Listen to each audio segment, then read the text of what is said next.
first off, extremely excited for our guys.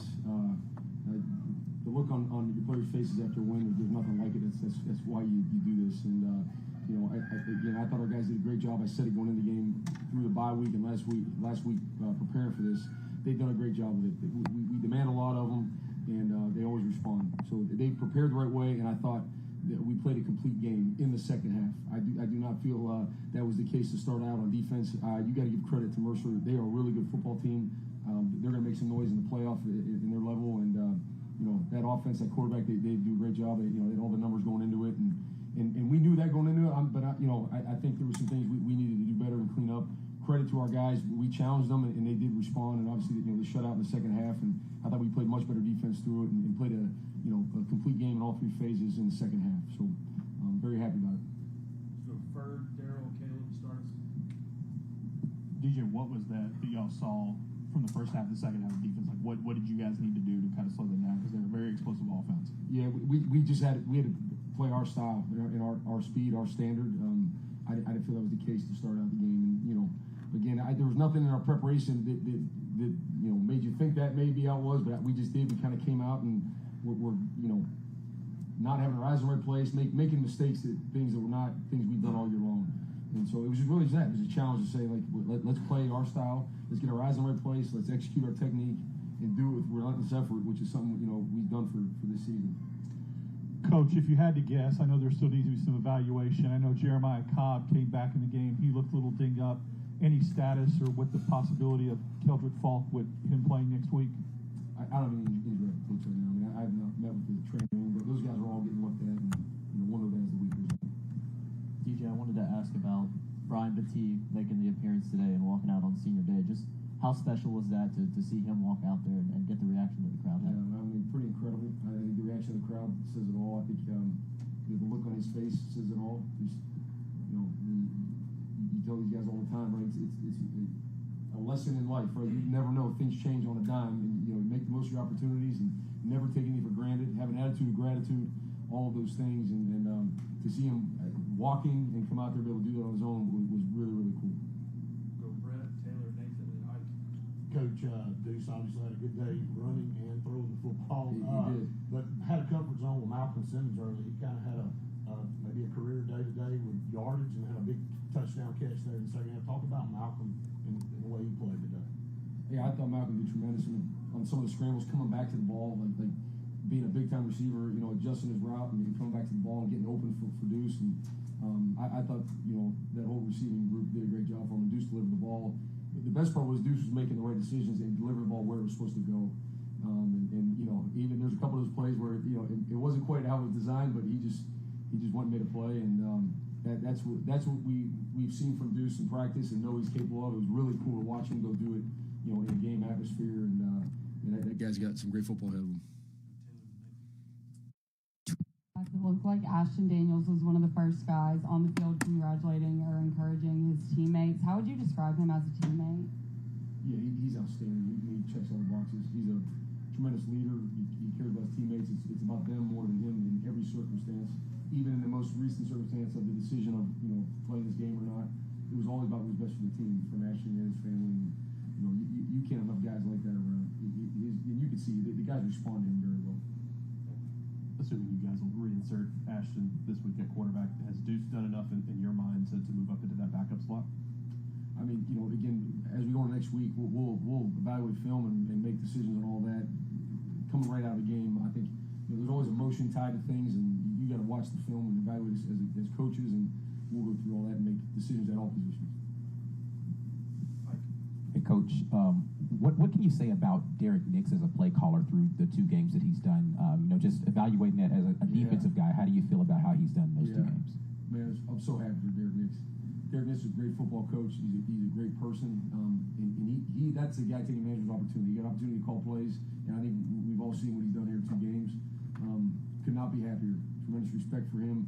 I can consider him a great friend. We've worked together at more than just here, I think it's tremendous. I think he's shown what he's capable of. He's done a great job with that side of the ball. We go Jack, Johnny, and Jason. With the performance that you guys put on today, how much confidence does that give you going into the Iron Bowl next week? Yeah, we're very confident.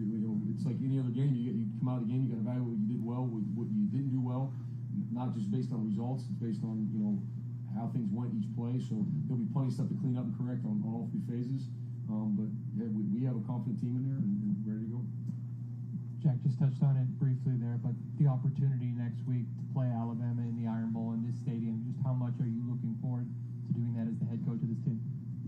Yeah, it's one of the greatest rivalries in college football, and it certainly means a lot to a lot of people around here, including myself and our team. And so I think credit to our guys of it was really a task and a struggle to say, okay, we're going to focus on this game. I thought they did a great job of that. Now obviously this game is over, and our full focus goes to that. DJ, when you look at Deuce, obviously you don't get a ton of snaps as a third quarterback during the year. What impressed you the most about what he was able to do these last 2 weeks to get ready for a game like today?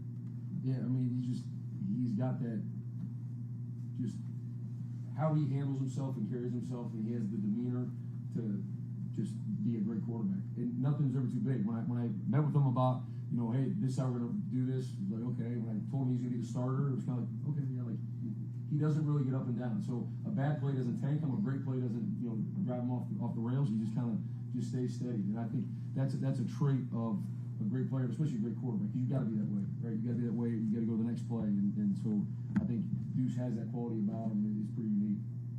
Preferred Jared and Daryl. Elijah making that pick six, a heck of a play to get it, and then to run it back. Just how impressed you've been with his growth from kind of the beginning now as that freshman linebacker. Yeah, I mean, to play in this conference as a freshman is not an easy thing. That probably goes without saying. But then to play as a freshman at middle linebacker is pretty incredible, because not only the physicality of it and having the understanding what the D-line and the coverage behind you, you're involved in all that. You got to know what's going on and really digest the defense. But you're the quarterback out there. He's wearing the green dot, and I'm talking to him on the field. And so he's communicating that to the rest of the defense. And for him to play at the level he's played at really all year long, he's done a great job for us, been consistent. And so, and then he goes and make a big play of that. It's just awesome to see the look on his face.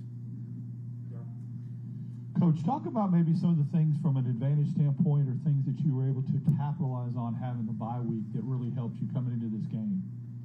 I mean, the biggest thing was to help get Deuce ready to go play. I mean, he took advantage of the opportunity. It was something we set out, back during the bye week, and so he and Jackson split those 1 reps, but he got a lot more reps, and he was more intentful with those reps. He understood the urgency that had to be shown, to be the quarterback out there. You got to have it. Everyone's looking to you, and they're waiting to hear from you what we're doing, what's going on, and if the guy's not getting lined up fast enough, it's your job to tell him.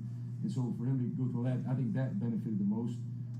But obviously, we really focused on a lot of things in the bye week of just being very individualized in terms of what do we need to get better at. And I know it's a bye week late in the year, but like I told the team, we're building a championship team here. And so, like, this week matters, because there's a lot of guys on this team, this roster, that have great football ahead of them, and we're going to keep getting better and better. So we coached them like crazy now, and they responded. And it was the details of your position, your fundamentals, what you got to work on to get better at. We'll go Faith, Caleb, and then be back in. Coach, what can you say about Alex McPherson and the long field goals that he's had tonight? Yeah, I mean, it just is great. Just if you saw a kid 6 months ago, as I know some of you did, and to where he is right now, it's incredible. You talk about tough. I mean, we talk about tough all the time, and you see hard hits and guys playing physical, but like tough. That's one of the toughest dudes I know. For what he has gone through and bounced back from, and just what his day-to-day was, again, less than 6 months ago, to just see him now, he's back at full strength. He's able to actually have the strength down the ball to hit it, and I mean, he's about as money as there is as a field goal kicker. DJ, I know you kind of touched on it earlier, but could you go a little bit more in depth about maybe kind of what changes were made defensively to kind of overcome that slow start? Yeah, I mean, like, we did a few things scheme-wise. We did change, not a ton. It was more of, like, there were some rough conversations. It was more of, like, this ain't how we play, and it's unacceptable. And I think we have good leadership. They know how to respond to that. So, I think, and that's what they did. I mean, it was pretty apparent. Like, we weren't playing at our speed, our style. They take nothing away from the opponent, because they do a really good job. That quarterback does a great job putting the ball where it needs to be. But it wasn't our pace, our style, how we play. And that's got to be every time on the field. Yeah. DJ, were you aware of the extent of Deuce Knight's running ability when you went out there? What did you think about that spin move he had there about the 10-yard line? Yeah, I mean, I was because I get to coach defense against him in practice, and I know what he's capable of for sure. I just thought it was neat to watch him just go out and have fun. I mean, the end of the day, and we told you guys all the time, like, we prepare like crazy and put the work in all week to go have fun on Saturday, and Deuce went out there and had fun. I mean, it didn't matter to him. It's his first college start as a freshman. Like, Deuce, it didn't even matter. Like, he was smiling all morning in the hotel and out there warming up. I mean, sometimes you're kind of like, I mean, is he all right? Is he ready? But I mean, that's just him. And so that's what he did. He's out there playing like he's in the backyard, and it was fun to watch. We saw at practice this week, Ashton spent a lot of time with Deuce, kind of coach him up. We saw that a lot today as well. How much do you credit him for helping him get ready these past couple weeks in practice? Yeah, I mean, Ashton did a great job. He's a leader. That's a leadership role, and definitely helped out. I think, you see how Deuce's teammates responded. I think they're, all those guys ride around and play well for him. And that's what we said going into it. It's not, obviously all the story's going to be about who the quarterback is and the starter, but really it's the team around him that has to rally around him and play well, go make plays and help him out, and they certainly did that.